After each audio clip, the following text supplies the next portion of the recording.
Hello, I'm Bob Bradley. This is THE 101, Introduction to Theater and Drama Arts. Today we're going to continue talking about the visual elements of a production. I think most people in an audience usually do not begin to realize the great deal of artistic information which they are receiving from all the various visual elements that are present in a production. Most of us just look at it and think, well, there it is. The people are wearing clothes, the set is there, the environment is created, the lights are lighting, but far more than that. All of these things have been very carefully chosen, have been very carefully thought about and decided by an artist or a group of artists who have decided what these elements should be. Earlier you heard me talk about the objectives that each of these individual artists had in creating costumes or scenery or lighting. But today we're going to sort of pull all those things together, and we are talking to Lou Schaeffer, who is the executive director for the Vandervoort Center Theater. But long before that time, and still continuing, he is a designer. He designs many of the elements that one sees at the Vandervoort, and long before he was at the Vandervoort, he was designing many other productions. He does not only design scenery, but costumes and lights, and sometimes we'll do one of those three, sometimes we'll do all three on a production. So it's a good way for us to pull all of these various things together. Welcome. Thank you. What we want to do is, let's start with, obviously, you read a script, then where do you go once you begin trying to think about what you're going to do for a production? Basically, I need to figure out what elements I'm needing to work with, i.e. a director, other designers. Am I doing it myself? Do I have the freedom, the liberty to call all of the design shots, as it were, or am I networking or communicating with other designers on a production? Generally, I work close to a director, and sometimes the director becomes one of my collaborators in a design sense. A lot of times I ask a director exactly what he or she wants from the set, from the floor plan. Directors are working on scripts, they are working on blocking. So often when I sit down with a director, that director knows pretty much what he or she wants the movement qualities to be in a set, or the movement qualities in wardrobe. If actors need to gracefully move or more casually or more naturalistically move on stage. And so I partner up very close with the director these days and get my inspiration and my ideas directly from the director. Part of it is economics in time, because on some productions I have gone off and I've had in my estimation, great ideas of how something should look. And I bring all of this research and all this work into a meeting, and the director looks at me as if I've just totally gone bananas. That's not what he or she wants at all, and so I have to start over. So I basically try to save myself a little work and see exactly what the director wants. Sometimes directors are very passive. They say, Lou, take it and show me what can be done with it. Other directors are a lot more specific, and the more I've worked in theater, I guess I've gravitated to directors who know basically what they want, and which is very helpful, because it's like working with a good actor. A good actor wearing a costume or stepping into a spot of light. They honestly know what will work and what will not work for them personally and for them as a character. And I appreciate that because it saves me a little time, and also it strengthens the production because there's an honesty factor with those elements that a director, an actor can bring to the design sense of a production. All right. Once you have taken that information from whichever persons you're working with or the number of people you're working with, how do you begin to filter that and change it into artistic decisions? I've generally relied upon to find the style, the period, the essence of the design in the show. Also, since if I'm working with other designers, we have to work in a collaborative direction. If I'm working on my own with actors and directors, I basically am trying to coordinate everything so that it has a unity. Even in a production where we might be asking actors to bring in wardrobe elements, so often a director will tell the cast, this is a present day time period, you know your character, bring in appropriate items. Well, that's great, but I always ask the actor to bring in 6 items, not just 1 item, because I have to sit back and try to coordinate everything so that the mix, the variety, or the contrast on stage from where the audience sits is appropriate. But how then, once you begin making those decisions, what do you base those decisions on? Or maybe let's just back up and go, what is your process? What is the process that you go through then as you design? I basically start with a period. If the play... Period meaning historical period. Historical period. This is this particular... This takes place in the 50s, this takes place in 1100, whatever.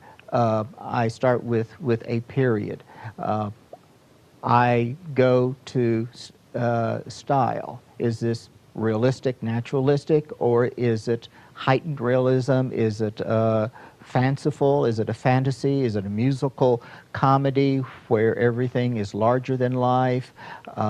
Is it a stark production where we want to strip down the elements and make all of the visual elements very clean and very minimal?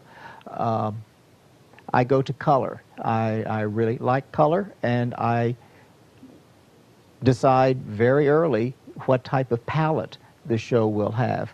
If I'm doing the entire production or if I'm doing 1 or 2 of the elements, I try to key into the color of the production. And again, is it a bright musical comedy, knock your socks off color scheme, or is it a more naturalistic earth tones and natural tones? Somewhere in this process, of course, I have to look at the physicality of the production. What type of theater is it in? I have worked in very large theaters and I've worked in very small theaters, and that decision, the visual aspects of the show have to fit in the theater, because possibly the audience is only 10, 15 feet from the actor, from the set, from the bank of lights, and sometimes the audience may be, the closest audience member may be 40 or 50 feet. And that makes a difference in the execution of some of the design elements. I also have to look at budget. Is this something that we can afford to buy, build, or rent? Or is this something that we have to basically create from stock elements or from elements that are easier, less expensive to round up. And it's not only in costumes. It's as simple as furniture for a set or wall treatments on a set. Do we even have walls? Oh, okay. You said that you like color. Let's go back and give some specific examples can, wherein you made choices, specific choices, and then came up with certain colors, giving us examples of what you're talking about.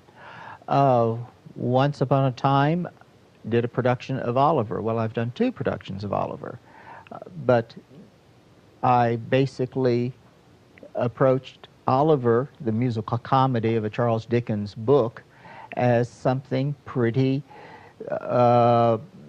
dingy, pretty dirty.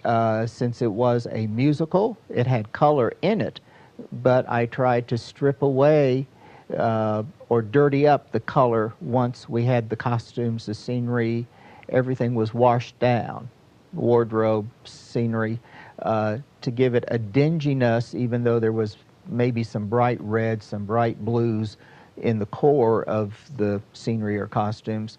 I went back and dulled it, stripped it, on something as fanciful as a Camelot, the musical of King Arthur's court.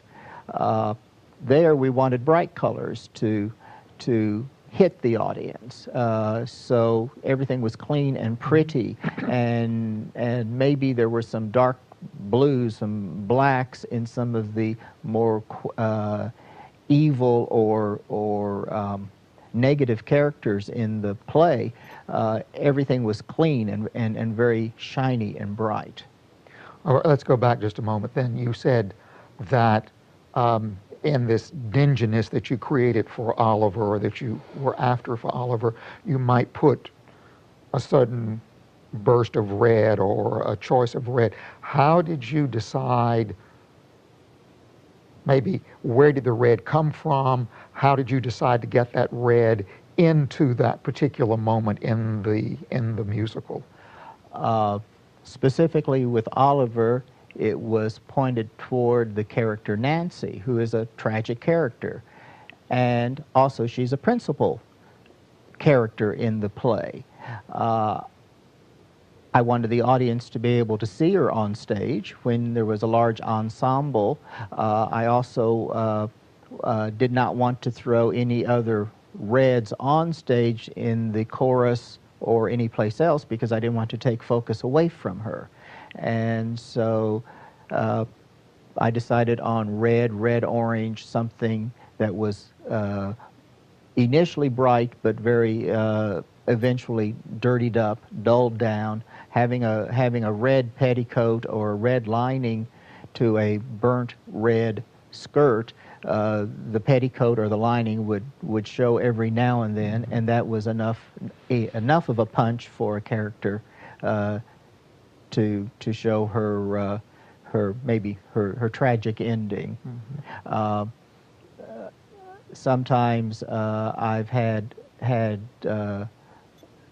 colors on set that needed to be changeable because we go through different times of day or seasons of the year, and possibly there's only one set or basic unit set. And in designing that set and in painting the set, I'll use multiple colors. I'll use blues and greens for the cool side, and then I'll use warm tans, golds, beiges, and basically stipple, sponge, layer the surface in multiple colors so that when I then choose the light colors, I can change the set from a very cool, cold environment to a much warmer, sunnier environment. Okay, maybe it would help to explain how do you bring, what is the technique or the technology, I guess, that you use in order to make those changes, because you don't come out and repaint the set. Oh, exactly. But how do you accomplish those changes? Okay, for a piece of scenery, as in a costume, I would look, if I'm looking for costume fabric, I would want fabric that would have multiple colors in the fabric, woven in the fabric or printed in the fabric, so when light strikes it, a warm light will emphasize the reds, the oranges, the yellows in it. Cool light will emphasize the blues, the greens in it.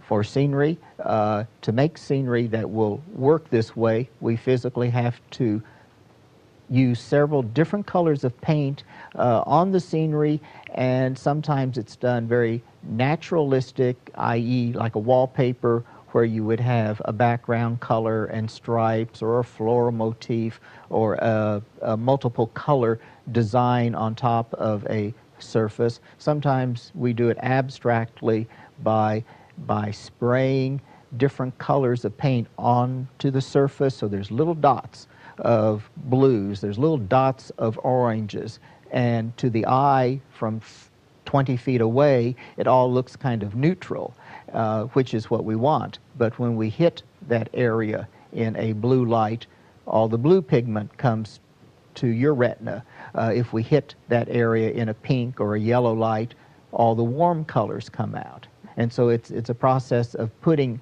all types of colors into a surface, and then with lighting, choosing what end result we want.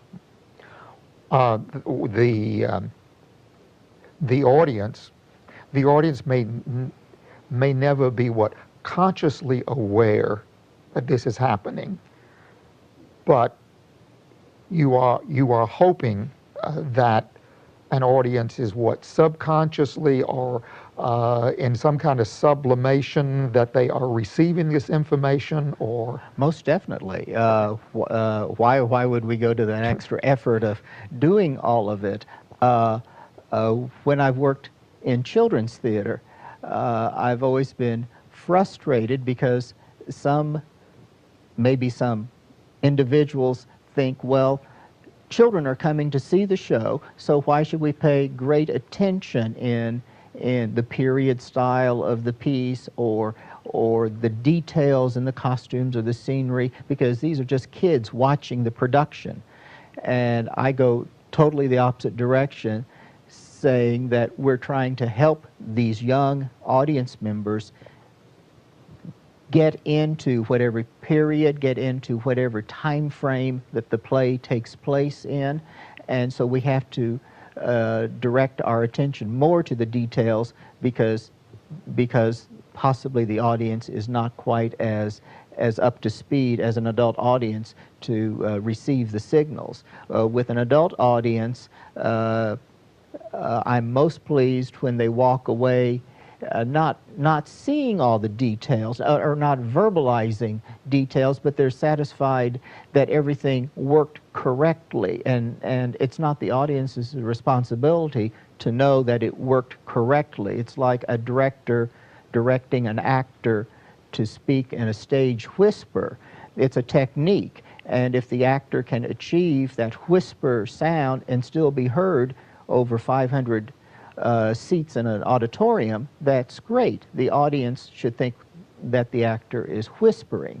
Well, as a designer, I think it's great when an audience realizes that we've gone from high noon to evening to a sunset and then a starlit sky in maybe 30 minutes or 45 minutes. We've compressed time. We've done this all with lighting, with color, and hopefully the production stands up well enough that the audience isn't sitting there thinking it's a light show, but the audience accepts the fact that we're accelerating time. We're taking the audience in through a 6-hour, 10-hour period, and we're just accelerating it by changing elements faster than naturalistically, but subtly enough so that the audience isn't shaken by.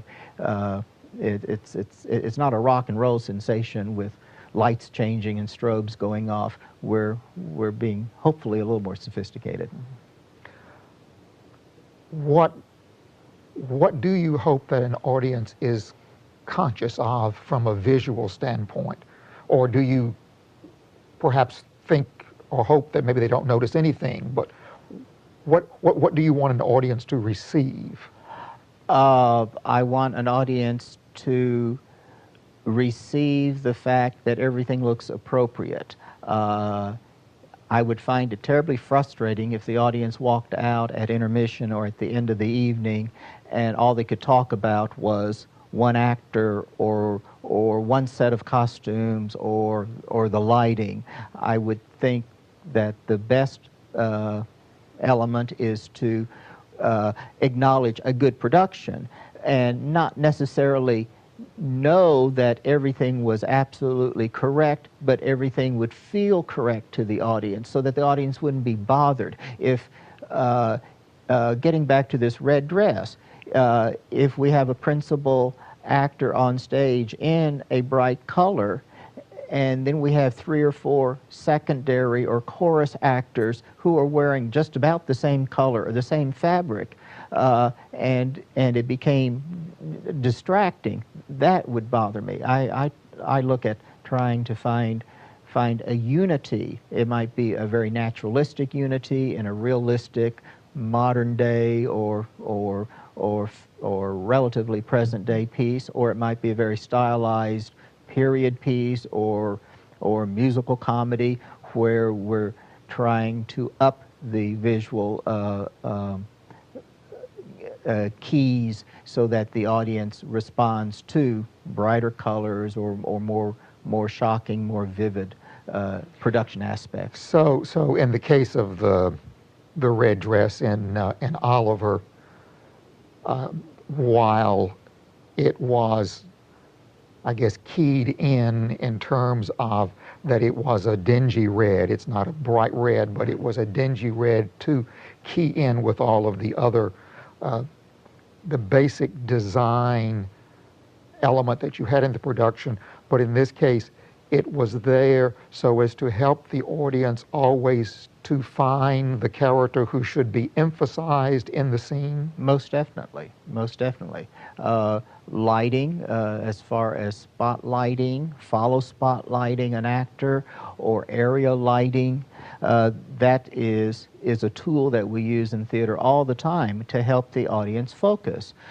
When an audience sits down in front of a TV or a movie screen, the director, or more likely the editor of that film or TV piece, is directing the audience's eye totally. The audience has no other choice but to look at what the director editor has put in front of them. They can't look to the left or look to the right. That's because the camera has has selected it, and at that point you can just leave everything else out. All you can do is look at the side wall if you don't like what's on screen. But on stage, if things get a little dull in one location, the audience might be looking over in the corners of the set, or they might be looking down into the orchestra pit. They might be looking at the ceiling of the theater to see if the light fixtures are on. So in the theater, we have to work to keep the audience looking where we want them to look.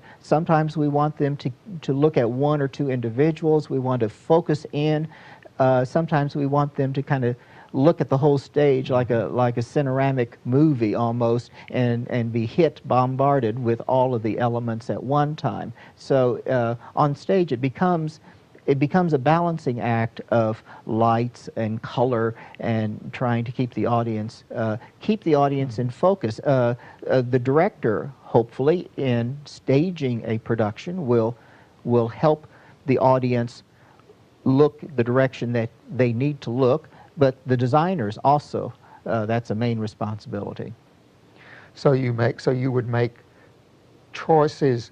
Well, you were talking about a palette. So you make your choices of palette then according to the importance of the character within the totality of the script. Yes, and also with their dramatic character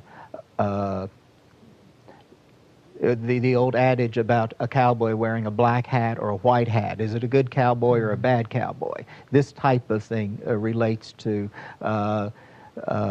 color, and so a tragic figure may need to be in a black dress, even though he or she is a principal character on that stage. And if that's the case, if we need to have a very, very tragic or evil character that has to wear black, possibly all the other men will be in grays or charcoals or browns or something to keep that character from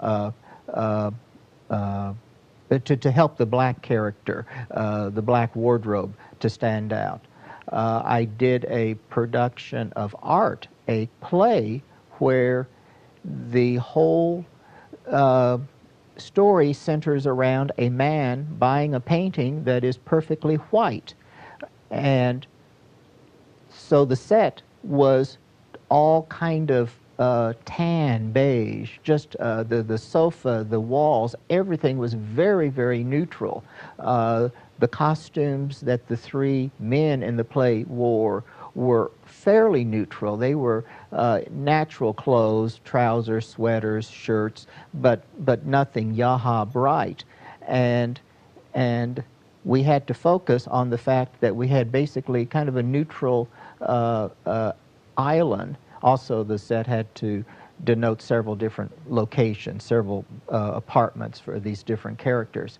But we had to be able to focus on a white painting, and so to help the eye focus on a white painting, we just kind of neutralize the whole palette around that white painting. So in this case, I guess you would say it was a set prop, which is the painting, was to receive a major emphasis throughout the production or in most scenes. So you made your choices so that the audience was always conscious of that particular painting. Yes. And also, we wanted something relaxing so that the audience would feel as if this was a warm environment. These environments were all apartments of the different characters. We wanted them to have a hominess, but also, since the play dealt with a piece of art, we also wanted in the back of the audience's mind to think, well, maybe this is an art gallery. It was never an art gallery, but we had kind of a gallery sense of neutrality on the whole set. The furniture looked like something that might have been sitting in a reception room and not in a living room. We wanted to neutralize everything so that, yes, so that we could point up this painting that was white that they eventually scribbled on, adding some color to it. If you are doing all three sets, costumes and lights, do you begin with one before the other, or how do you begin making choices there in terms of separating those, but then eventually bringing those together? I probably, if I'm doing all three elements, I try to keep set and costumes running in parallel. Maybe the lights will be something I'm thinking about in the back of my mind, but since lighting is a very intangible element, you can't really start painting with light, creating the light, until you have the canvas, i.e. the set, the furniture, the actors in costume, to really see what the lights are doing. A costume, you can pretty much stand a costume up on a mannequin in a studio room and look at it and see if it's about to work. It's just like a piece of scenery. You can paint it and look at it without other elements. And so I generally start with costumes and scenery, trying to get the balance that I want in those elements, and the lighting, I know what I want, but that I usually hold off until we have costumes and scenery so that we have something to paint. Because basically the lighting can enhance, or it can distract, or it can ruin a set of costumes and scenery very quickly, because but also it's a lot easier to change a lighting plot than it is to change the color of a set or change the color of the costumes after they've been constructed and painted. So if there's any changes that need to be made, sometimes lighting can be corrective. If we have a green costume that looks like a great big lime on stage and we don't have time to replace the costume, it's very likely that lighting can tone the costume down so it looks more like a moss green than a lime green.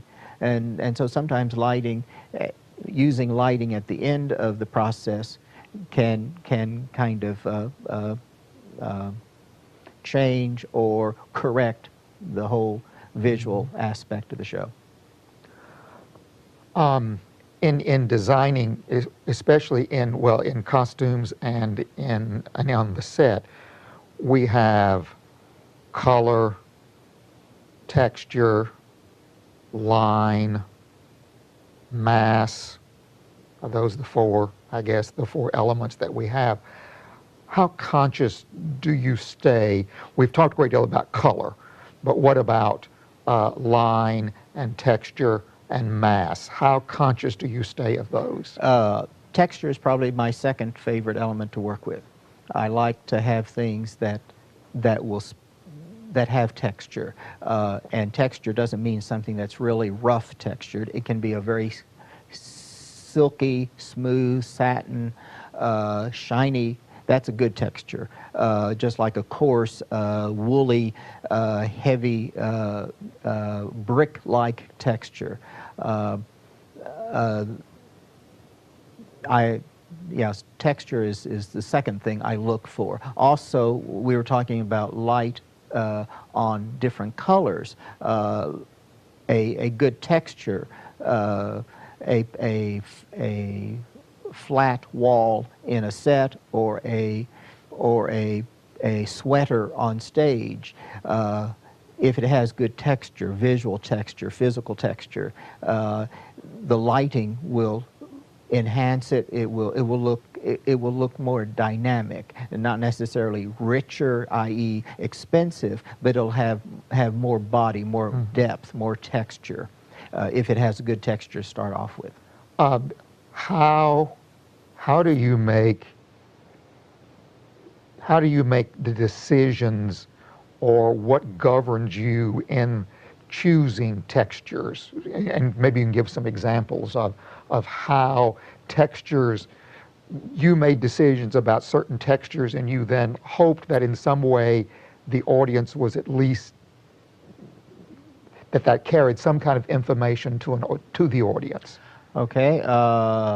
At one point I was doing a set for a New York apartment, and it was a studio apartment, and so it's not high class. Well, it's expensive because it's in New York, but it's not an expensive apartment as New York rent goes. And so I wanted, and it was just a efficiency apartment. One out of work actor was living in it, and so I wanted it to look like it had been standing since probably the 1920s, and it was on the top floor because it had to have a skylight. It was part of the business of the play. We had to have a skylight for somebody to break through. And so the walls, part of the walls were artificial brick, the type of brick that you can buy in a hardware store in sheets and panels. But I didn't want bright red brick going around. So brick went up in some sections of the walls, and then other sections of the walls were flat covered walls. We then added moldings to give it a dimension quality. We added pipes as if there's exposed steam radiator pipes or just basically plumbing pipes in the apartment. And then we painted everything. And the bricks got painted a couple times because we wanted them to look like they had been there since 1920, and they were probably painted over just to seal out the mortar and trying to make the room look cleaner. And so eventually the bricks even got a shiny surface of paint on it, as if they had a glossy paint. The walls were almost the same color, but they were flatter, if texture-wise, paint-wise. They didn't reflect light, and these were textured with some other colors, sponging other colors to look like plaster that had been painted over and possibly had started to flake, disintegrate, and so I worked on all of these textures, some of them flat, some of them shiny, some of them real, i.e. the artificial brick that had three-dimensional qualities to it, and the wall, the plaster wall, which wasn't plastered, it was painted to look like it was plastered. And by adding moldings and pipes, it gave shadows, it gave shadow lines, it added depth to something that was probably only 2.5, 3 inches deep totally, but it had enough visual depth to it that it started to look real. Okay, the word which you just used was it started to look real. Now, these decisions were made in order to convey to the audience a feeling of a particular environment which you wanted to be fairly real feeling for the audience, but what other qualities within the script did you hope then that these choices would convey to the audience? In other words, beside the environmental or beside the realistic choices, what else, what other feelings, I guess maybe that's a good way of putting it, what other feelings did you hope that maybe these things would convey to an audience? We wanted the audience to think that the apartment was not the highest rent apartment. Well, that's okay. That's a realistic decision. Okay. But how did those decisions maybe convey mood or feeling rather than just realistic information? The character is a desperate character. He was going through the main character in the play had some real problems. His girlfriend, fiance had just left him. It was Christmas time. He didn't get the soap opera job that he thought he was going to get, and so it was hard times. And so we wanted a austere, almost cold-like quality because he was going through hard times. We also wanted the character to live in a clean environment, but something that wasn't real upscale. We had elements of dressings for the set, additions like furniture, items to hang on the wall that showed that the character was trying to make the best of the situation, and he had pride, he had personal possessions, but it certainly wasn't an environment that we wanted the audience to sit around and think that an interior designer had designed. So one thing then that you were trying to do here was convey the kind of person who lived in this environment, that let this environment speak not just to his economic status or those things, but also speak about the kind of person that he was? Yes. He had to feel comfortable in the space. We wanted the audience to know that it was his space, because at the top of the play, the audience doesn't know, except for looking in the program, that there's 4 characters in the play. Mm-hmm. They don't know who belongs to this space, and he was not the first person to make. He did not have the first entrance into the play. 2 other characters had entrances on set before the character who lived in this apartment. So yes, we wanted something that looked comfortable to him. The blocking, the staging with some of the other characters, they had some business to do at the top of the play where they have to look like they're out of their element. So there was some bumbling and some stage business to show that they weren't sure where they were going, if they were walking into a bathroom door or into a closet door. When the owner of the apartment walks into the set, he walked through the front door not knowing other people had been in his apartment, and so he's disturbed because certain things are moved. He looks at furniture pieces as if I didn't leave that in that position when I left here this morning. And so he knows something is wrong because it's his environment, it's his pad. And so not only the physical qualities of he has to know where everything is because he's placed every piece of furniture, every picture that's on the wall, every item that is on the kitchen counter. We also wanted to make the space look as comfortable as he would make it look. But also that the information would convey to the audience something about the emotions, the temperament, the feeling of that particular character. Yes. So in this particular case, the choices that were made for the scenery design were based on that this environment belongs to a specific character, and we want the audience to understand who this character is? Yes, yes. Since he was a out-of-work actor in trying to get jobs, we had theatrical elements, posters, theater posters, elements on the walls that would relate to his profession. We had masculine items on the set on that he would use rather than feminine items because his girlfriend has just left him. So we wanted to strip it of all of anything feminine because she has dumped him. Okay, then how then did you decide what colors to make this particular set?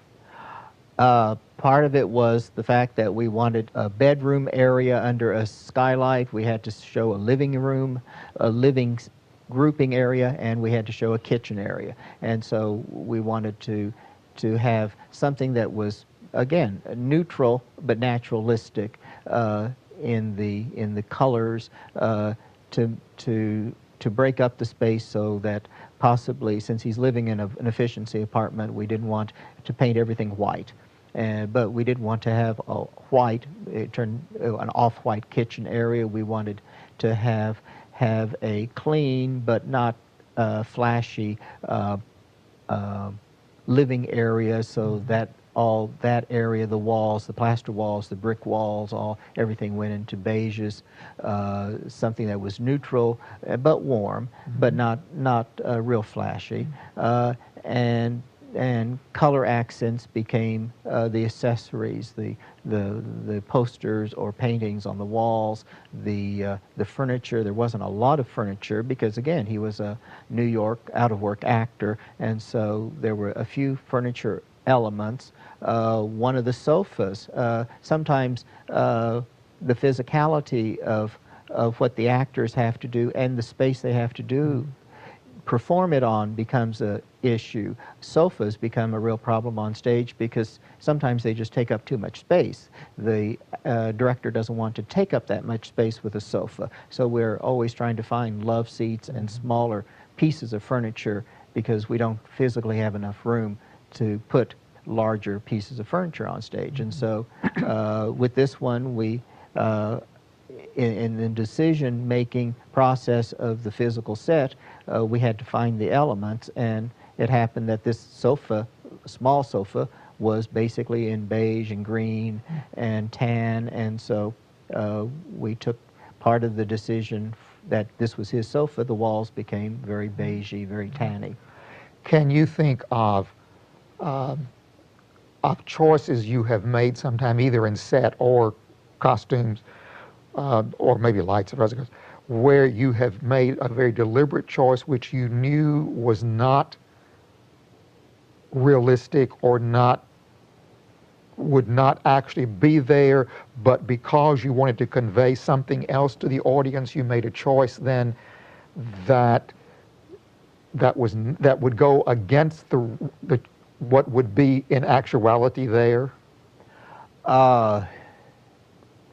Yes, probably with, I'm thinking more in the musical area, because we're trying to even streamline elements because of getting actors through dialogue scenes and music scenes. And so often in a musical, an actor comes on stage, delivers a few lines, sings a 3-4 minute song, and is off stage, and the audience is asking, who is that person and why are they there? So you have to visually throw a lot of punch to that individual in a short period of time. I can think of Winifred, the princess in Once Upon a Mattress. She has one scene and one song in her bedchamber before she has to go to bed on the stack of mattresses that the queen has prepared for her to sleep on as her test. And it's maybe a 5-6 minute scene that has a little dialogue and a song in it.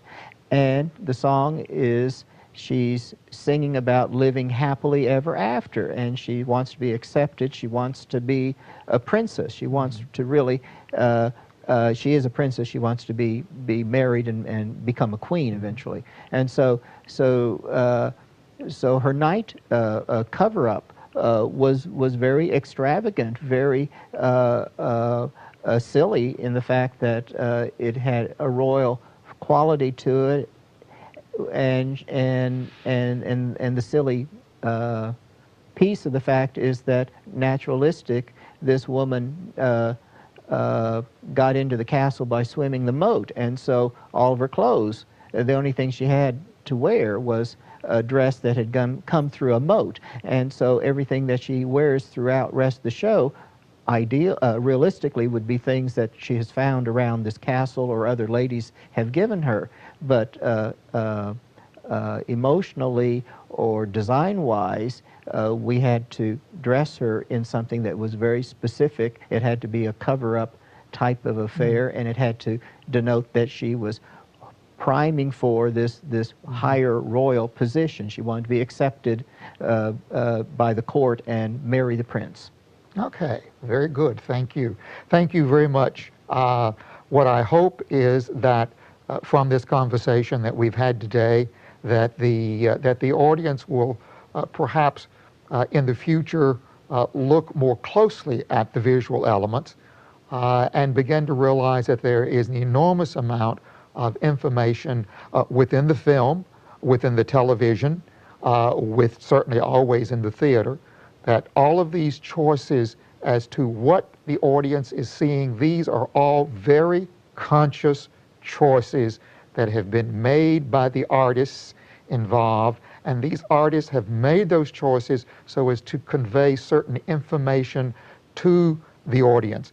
While frequently, and yes, I think as we said early on, this is not always conscious as far as the audience is concerned, but maybe now that we have raised the level a little bit of awareness for you in the viewing audience and taking this class, maybe from now on you'll begin to look at these visual elements and ask yourselves questions as to why have these choices been made?